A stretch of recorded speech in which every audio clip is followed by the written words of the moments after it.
দৃশ্যটি Kushtia medical college হাসপাতালের বহির্বিভাগের ১১৯ নং কক্ষের। শারমিন সুলতানা নামে এক চিকিৎসক দেখছেন রোগী, করছেন প্রেসক্রিপশন, একই সাথে মোবাইলে খেলছেন গেম। ভিডিওতে চিকিৎসা নিতে আসা একজন জিজ্ঞেস করছেন, আপনি গেম খেলছেন? উত্তরে এই চিকিৎসক বলছেন, সমস্যা কি, আমি গেমও খেলছি, আপনার রোগীও দেখছি। এমন একটি ভিডিও সামাজিক যোগাযোগ মাধ্যমে ছড়িয়ে পড়লে জেলা জুড়ে শুরু হয় সমালোচনার ঝড়। আমি এখানে আসছি রোগী দেখাতে, তো রোগী দেখে যদি ডাক্তাররা যদি নিজের কাজ বা মোবাইলে হাত দেয় এরকম সময় করে, তাহলে আমরা কিভাবে রোগী দেখাবো? আমরা তো চাচ্ছি যে আমাদের রোগীটা ভালোভাবে মানে দেখি আমরা এখান থেকে বেরো চলে যাবো, আমাদের সময় আছে, আমাদের রোগী তো অনেক খারাপ। কিন্তু এটা তো মোবাইলটা হাত দিতে পরেও তো পারে, কিন্তু আগে রোগী দেখে যদি করে তাহলে তো কোনো আমরা বিভ্রান্তে পড়ি না। তাহলে আমাদের রুগীরা দেখা জরুরি। এখানে এসে যদি দেখে যে সিরিয়ালে অনেক রুগী দাঁড়ায় আছে, ডাক্তার ব্যস্ত আছে কি মোবাইল দেখছে, আমরা তো বসে থাকার সময় আমাদের সংসার আছে, আমাদের বাচ্চা আছে, এসব দেখাশোনার জন্য কিন্তু আমরা তো অত সময় অপেক্ষা করতে পারি না। কিন্তু ডাক্তার বিজি থাকে অথবা মোবাইল দেখে আমাদের সময় দিতে পারে না। এমন ঘটনায় অনেকেই প্রশ্ন তুলেছেন হাসপাতালের চিকিৎসা সেবার মান নিয়ে। দায়িত্বশীলদের ভূমিকা নিয়েও উঠেছে প্রশ্ন। চিকিৎসা নিতে আসা রোগী ও স্বজনদের মধ্যে দেখা দিয়েছে মিশ্র প্রতিক্রিয়া। না, এটা আসলে আমরা তো যারা রুগীর গার্জেন, যারা রুগী নিয়ে আসি মেডিকেলে ট্রিটমেন্ট ভালো পাওয়ার জন্য, এনারা যদি রুগীকে না দেখে অবহেলা করে ওনারা গেম খেলা নিয়ে ব্যস্ত থাকে, এটা তো রুগীর পেশেন্টরা কী মনে করবে? এটা রুগী বাঁচাবে না ওনার গেম খেলা নিয়ে ব্যস্ত থাকবে? এটা তো আসলে এই ধরনের কাজ তো দণ্ডনীয় অপরাধ।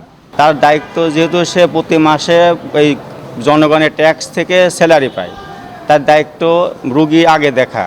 আসলে গেম খেলাটা তার ডিউটি ফাঁকে ফেললো, ডিউটি শেষ 5টা বন্ধ ডিউটি কি 8টা বন্ধ ডিউটি, তারপর খেলবে, তার ব্যক্তিগত কাজ করবে। কিন্তু যতক্ষণ সরকারি কর্মগত অবস্থায় থাকে ততক্ষণ আমার এটা যে তার দায়িত্বের অবহেলা না করে রুগীগুলা ঠিক মতো দেখা। তবে অভিযুক্ত ওই চিকিৎসক তার কর্মকাণ্ডের জন্য লজ্জিত না হয়ে উল্টো দাবি করেন ভিডিও ধারণকারী কোনো আইনসঙ্গত কাজ করেনি। আমি দাবা খেলি, তো ওই 1-2 মিনিটে ব্রিজ খেলি। হ্যাঁ, এটা আসলে 1-2 মিনিটের। একটা রোগী যখন একদম নাই, ওই সময় আমি এখানে মোবাইলটা দেখছিলাম, তো রোগী আসলো, জাস্ট রেখে আবার প্রেসক্রিপশন করলাম।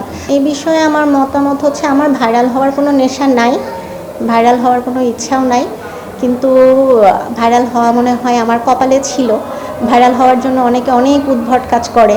হ্যাঁ, আমি কোনো রকম উদ্ভট কাজ না করে আমার দায়িত্বের মধ্যে থেকে সম্পূর্ণ নিরবিচ্ছিন্নভাবে আমার পেশেন্টকে সার্ভিস দিয়েও, হ্যাঁ আমি তো পেশেন্টকে সার্ভিসও দিচ্ছি, সব কিছু করেও আমার এগেনস্টে কিন্তু তেমন কোনো কমপ্লেন নাই যে আমি অফিস করছি না, রোগী দেখছি না, কোনো কিছু করছি না। আমার এগেনস্টে কিন্তু এসব কোনো কমপ্লেন নাই।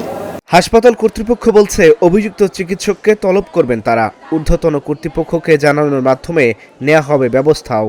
তাকে তলব করে আমরা পরবর্তী পদক্ষেপে যাব, যে এটার যদি আমি উপরে কথা বলবো যে এরকম একটা ভুল করেছে, এখন এটা বলে আপনারা কি বলেন, আমি কি করতে পারি।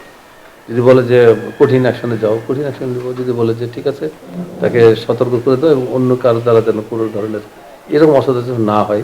সকাল ঢালাও আমরা অনেক মিটিং করি, মিটিংয়ে বিভিন্ন ধরনের ওয়ার্নিং দিই, তারপরেও মানুষ অনেক ভুল করেই ফেলে। হ্যাঁ, দায়িত্বরত অবস্থায় একজন চিকিৎসকের এমন কাণ্ড যেন পুনরায় না ঘটে, সেজন্য হাসপাতাল কর্তৃপক্ষকে কঠোর ব্যবস্থা নেওয়ার তাগিদ সচেতন মহলের।